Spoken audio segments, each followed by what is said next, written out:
only to die for our sins. చాలా మంది ఏమనుకుంటారంటే యేసుక్రీస్తు ప్రభువారు కేవలం మన పాపాల కోసం చనిపోవడానికే వచ్చారు. That he did only for 6 hours of his life at the end of his life. మరి తన జీవిత కాలం చివరి భాగంలో 6 గంటల వ్యవధిలో మాత్రమే ఆ సంఘటన జరిగింది. Out of 33 and a half years that he lived, only 6 hours he spent on the cross. ఆయన 33.5 సంవత్సరాలు ఈ భూమి మీద జీవించారు, కానీ సిలువ మీద మాత్రం 6 గంటల సమయమే ఉన్నారు. Those 6 hours he was dying for our sins. ఆ 6 గంటల వ్యవధిలో మన పాపముల కొరకు మరణించారు. But what was he doing the previous 33 and a half years? ఆ ముందున్నటువంటి ఆ 33.5 సంవత్సరాల జీవితంలో ఏం చేస్తున్నారు? Why didn't he die for our sins when he was 12 years old? ఆయన 12 సంవత్సరాలు ఉన్నప్పుడు మన పాపముల గురించి ఎందుకు చనిపోలేదు? There's a reason. దానికి ఒక కారణం ఉంది. Because there was another reason why God sent Jesus to this earth. ఎందుకంటే యేసుక్రీస్తు ప్రభువాన్ని దేవుడి లోకానికి పంపించడానికి మరో కారణం ఉంది. When God made Adam, దేవుడు ఆదామును he చేసినప్పుడు wanted him to show forth his nature to the rest of the universe. మరి ఈ సృష్టిలో మిగతా భాగానికి తన స్వభావం ఏంటో చూపించాలని దేవుడు కోరాడు. To all the angels, దూతలందరికీ they were to see a man who lived like God. దేవుని వలె జీవించేటటువంటి మనుషుడు ఉన్నాడనే సంగతి వాళ్ళు చూపించాలి. They wanted to see a woman who lived like God. దేవుడు జీవిస్తున్నటువంటి స్త్రీ ఉంది అని చూపించాలని కోరాడు. And God said to them, multiply and have many children. దేవుడు వాళ్ళతో చెప్పాడు, మీరు ఫలించి అభివృద్ధి పొందండి, పిల్లల్ని కనండి. So the world will be filled with a whole lot of men and women who live like God. దానికి లోకమంతా కూడా దేవుణ్ణి పోలి నడుచుకునేటటువంటి పురుషులు స్త్రీలు కలిగి ఉన్నటువంటి లోకంగా ఉంటుంది అని. The angels who could not do that because they didn't have God's nature. మరి దూతలకు దేవుని స్వభావం లేదు కనుక దూతలు ఎట్లా చేయలేపారు? They would wonder at this. Created beings living like God. దేవుడు సృష్టించినటువంటి వాళ్ళు దేవుణ్ణి పోలి ఉంటున్నారనే సంగతి వాళ్ళకి ఎంతో ఆశ్చర్యాన్ని కలిగిస్తుంది. With God's nature of love and purity. దేవుని స్వభావాన్ని కలిగి, ప్రేమ కలిగి, పవిత్రత కలిగి, and even though they live so pure and so holy, they are very humble. వాళ్ళు ఎంతో పవిత్రంగా ఉన్నా, ఎంతో పరిశుద్ధులుగా ఉన్నా కానీ ఎంతో దీనులుగా ఉంటున్నారు. Adam did not live like that. ఆదాము అట్లా జీవించలేదు. Eve did not live like that. హవ్వ అట్లా జీవించలేదు. Not only that, అంతేకాదు, they went to the other extreme. అది వేరే ప్రక్కకి వెళ్ళిపోయారు. చివరికి they became like the devil. వాళ్ళు They started telling అపవాదిని, సాతాను పోలినటువంటి వాళ్ళు అయిపోయారు, అబద్ధాలు చెప్పడం మొదలెట్టారు. And their first son became a murderer, killing his brother. ఆ మొట్టమొదటి కుమారుడు తన తమ్ముడిని చంపేసి నరహంతకుడు అయిపోయాడు. After some time, thousands of people were born. They were all killing each other, exploiting each other's wives. తర్వాత ఎన్నో వేల కొలది ప్రజలు వచ్చారు, ఒకరినొకరు చంపుకుంటున్నారు, ఒకరినొకరు వ్యభిచార జీవితాలు చేస్తున్నారు. And the Lord was sorry that he made man on the earth, it says. మరి దేవుడు మనుషుణ్ణి భూమి మీద సృజించినందుకు సంతాపం పొందుతున్నాడు. It grieved him in his heart. అది తన హృదయంలో దుఃఖాన్ని కలిగించింది. Just like you are grieved sometimes the way your children behave. కొన్నిసార్లు మీ పిల్లలు ప్రవర్తించే తీరు చూసి మీ హృదయంలో కూడా నొచ్చుకుంటారు మీరు. So God starts all over again. అట్లానే దేవుడు మళ్ళా ఇదంతా చూసినాడు. He sends Jesus Christ. ఆయన యేసుక్రీస్తు ప్రభువుని పంపించాడు. To show man for 33 and a half years how God wanted man to live. మనుషుడు ఎట్లా జీవించాలని దేవుడు కోరాడో అది చూపించడానికి యేసుక్రీస్తు ప్రభువుని 33.5 సంవత్సరాలు ఈ భూమి మీద ఉండేటట్టు దేవుడు చేశాడు. That's why he could not die for our sins when he was 12 years old. అందు నిమిత్తమే ఆయన 12 సంవత్సరాలు ఉన్నప్పుడే మన కొరకు సిలువలో మరణించలేదు. Because then a 20-year-old young man can say, I don't know how to live. Jesus never reached the age of 20. ఎందుకంటే యేసుక్రీస్తు ప్రభువారు 12 సంవత్సరాలుగా సిలువ వేయబడి ఉంటే 20 సంవత్సరాలు యవనస్తుడు నాకు తెలియదు, యేసు ప్రభువారు అసలు 20 సంవత్సరాల వరకు బ్రతకలేదు అంటాడు. Because you know a 20-year-old man has got all types of passions in his body which a 12-year-old boy doesn't have. 12 సంవత్సరాల పిల్లోడుకు లేనటువంటివి శరీర సంబంధమైనటువంటి ఉద్రేకాలు, శరీర సంబంధమైన కోరికలు 20 సంవత్సరాల యవనస్తుడికి ఉంటాయి కనుక. The Bible says in Hebrews 4:15. హెబ్రీయులకు రాసిన పత్రిక 4వ అధ్యాయం 15వ వచనంలో దేవుని వాక్యం Jesus was tempted in every point as we are. మనము శోధించబడినటువంటి రీతినే యేసుక్రీస్తు ప్రభువారు ప్రతి విధానంలో శోధింపబడ్డారు. He did not sin. కానీ ఆయన పాపం చేయలేదు. That is, to put it another way, వేరే మాటల్లో చెప్పాలంటే he lived in a world full of sin. పాపంతో నిండినటువంటి లోకంలో జీవించాడు. Pressured by sin on every side. ప్రతి దిశ నుండి కూడా ఈ పాపం ఒత్తిడి చేస్తుంది. He lived a heavenly life in the midst of this wicked world. అయినప్పటికీ ఈ దుష్ట లోకంలో పరలోకపు జీవితాన్ని జీవించాడు. To live a heavenly life in heaven is easy. పరలోక సంబంధమైన జీవితం జీవించడం సులువు.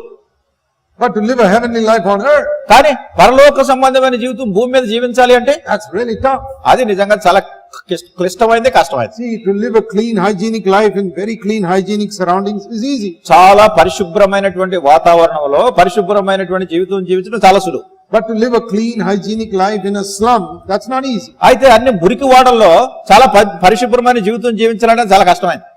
It's very easy to keep your house clean in a clean street where everybody's kept keeping everything clean. అందరూ కూడా పరిశుభ్రంగా ఉంచుకున్నటువంటి రోడ్లు ఉన్నటువంటి ఆ వాతావరణంలో మీ ఇల్లు పరిశుభ్రంగా పెట్టసులు. If you can live like that in cleanliness in the midst of a dirty slum, that's a greater wonder. ఎంతో మురికితో అపవిత్రతో కూడినటువంటి ఈ గుడిసెల మధ్యలో ఈ మురికి వాడల్లో ఉండి మీ ఇల్లు శుభ్రంగా పెట్టుకోవాలంటే చాలా కష్టం.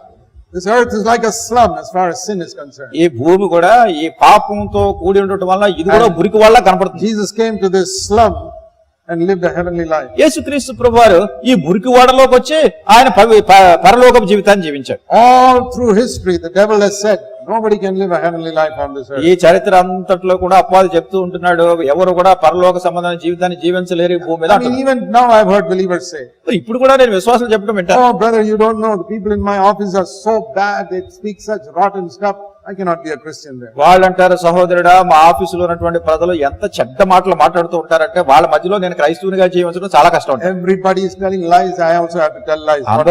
అందరూ అబద్ధాలు చెప్తున్నారు కనుక నేను కూడా ఏం చేయాలి, నేను కూడా అబద్ధాలు చెప్తానంట. And they say, brother, you don't know what type of wicked wife I have got, I cannot be a Christian in my home. వాళ్ళు కొంతమంది అంటారు, సహోదరుడా నా భార్య ఎంత దుష్టురాలు అంటే అసలు ఆమెతో నేను క్రైస్తవ జీవించడం చాలా కష్టం అంట. And if you go and ask his wife, ఆ భార్యని అడగండి వెళ్ళి, she will say, you don't know what a wicked husband I have got, it's very difficult for me to be a Christian. ఆమె అంటుంది ఈయన గురించి, నాకు ఎంత దుష్టుడైనటువంటి భర్త ఉన్నాడో అట్లాంటి భర్తతో క్రైస్తవ జీవించడం నాకు కష్టం అంటుంది. Everybody like Adam is blaming somebody else for their fault. ఇట్లా ఆదాం మాదిరిగా ప్రతి వాళ్ళు తమ తప్పును వేరే వాళ్ళ మీద నెట్టేస్తున్నారు. I cannot live a Christian life because my wife is like this. నా భార్య ఎట్లా ఉంది కానీ నేను క్రైస్తవ జీవించలేను. My husband is like this. లేదా నా భర్త ఎట్లా ఉన్నాడు, my boss is like this. నా యజమానుడు ఎట్లా ఉన్నాడు, my father is like this. మా నాన్న ఎట్లా ఉన్నాడు. All circumstances are wrong. అన్ని కూడా అందరూ ఈ పరిస్థితులు సరిగా లేవు, పరిస్థితులు సరిగా లేవు. God said, okay, I will show you. సరే దేవుడు అంటున్నాడు, సరే నేను He sent his son to this world. అప్పుడు ఆయన కుమారుని ఈ లోకానికి పంపాడు.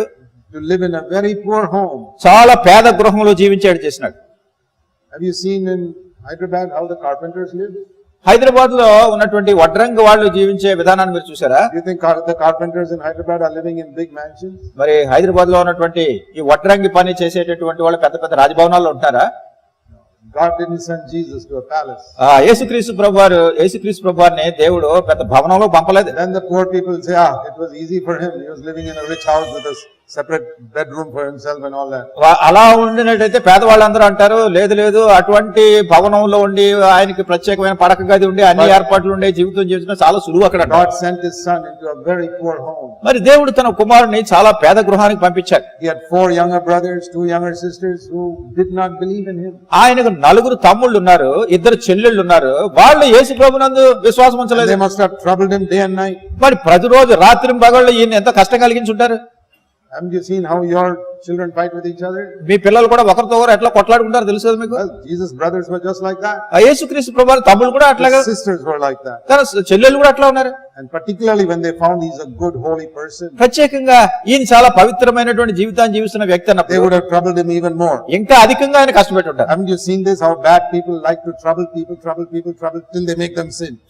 చూస్తారు కదా, చెడ్డవాళ్ళు మంచి వాళ్ళని ఎప్పుడు కూడా ఎంత సతాయిస్తూ కష్టపెడుతూ ఉంటారంటే వాళ్ళు కూడా తప్పు చేసేట్టు చూస్తారు. You know, if you are a very patient type of person, మీరు ఒకవేళ చాలా సహనం కలిగిన వ్యక్తి అనుకోండి, maybe your husband or wife or somebody in the office, ఒకవేళ ఆఫీసులో గాని భార్య భర్త గాని brothers or sisters or somebody, సహోదరులు గాని సహోదరులు గాని like to irritate you till you get angry, then they are happy. మీరు సహనం చూపిస్తున్నారు కదా, మీకు కోపం వచ్చేంత వరకు ఏదో రకంగా మిమ్మల్ని రెచ్చగొట్టి కోపం వచ్చేది చేస్తారు. I made him also sin. He's like me. అప్పుడు అనుకుంటారు, తను కూడా నాకులాగే ఉన్నాడు, కోపం వచ్చింది కేకలేసాడు. I'm sure the 4 brothers and 2 sisters of Jesus tried that with Jesus. నేను అనుకుంటాను ఈ 4 తమ్ముళ్ళు 2 చెల్లెళ్ళు కూడా యేసుక్రీస్తు ప్రభువుని ఇట్లాంటి ప్రయత్నాలు చేసి ఉంటారు. But he didn't sin. అయితే ఆయన పాపం చేయలేదు. Not one day, ఒక్క రోజు కాదు, not 1 year, ఒక సంవత్సరం కాదు, not 33 years. 33.5 సంవత్సరాలు. That is one of the greatest miracles that Jesus did. యేసుక్రీస్తు ప్రభువారు చేసినటువంటి గొప్ప అద్భుతాలు అదొకటి. Have you tried to live one single day without getting angry or irritated? మీరు కోపం రాకుండా రెచ్చిపోకుండా ఒక్క రోజంతా ఉండడానికి ఎప్పుడైనా ప్రయత్నం చేశారా? Imagine living like that for 33 years. కానీ 33.5 సంవత్సరాలు ఇలా ఉండాలంటే ఎంత కష్టం ఆలోచించండి. There Jesus demonstrated that you can live a heavenly life on this wicked earth. అక్కడ యేసుక్రీస్తు ప్రభువారు క్రియాపూర్వకంగా చూపించారు, పరసంబంధమైనటువంటి జీవితాన్ని ఈ భూమి మీద జీవించడం కూడా సులువే. The devil's a liar. అపవాది అబద్ధికుడు. He says you can't live a heavenly life. అతను అన్నాడు ఈ భూమి మీద పరలోక జీవితాన్ని జీవించలేవని. Jesus didn't just say it. యేసుక్రీస్తు ప్రభువారు చెప్పలేదు ఆయన. He manifested by his life. You can live a heavenly life on this earth. ఈ భూమి మీద పరలోక జీవితాన్ని నీవు జీవించగలవని క్రియాపూర్వకంగా చేసి చూపించాడు ఆయన. Now what is our calling? ఇప్పుడు మన పిలుపు ఏమిటి? We are to be disciples of Jesus. యేసుక్రీస్తు ప్రభువారు శిష్యులుగా ఉండడానికి. A disciple means one who learns and follows. శిష్యుడు అంటే నేర్చుకుని వాటిని అనుసరించేవాడు, వెంబడించేవాడు. I learned from my master. నేను నా యజమాని దగ్గర నుంచి నేర్చుకున్నాను. How did he do it? ఆయన ఎట్లా చేశాడు? I want to follow in his footsteps. నేను అట్లానే ఆ అడుగుజాడల్లో అనుసరిస్తాను. That means I've got to demonstrate by my life. I can also live a heavenly life on this earth. దాని అర్థం ఏంటంటే నా జీవితం ద్వారా నేను క్రియాపూర్వకంగా చేసి చూపించాలి, ఇట్లాంటి పరసంబంధమైన జీవితాన్ని భూమి మీద కూడా నేను జీవించగలనని.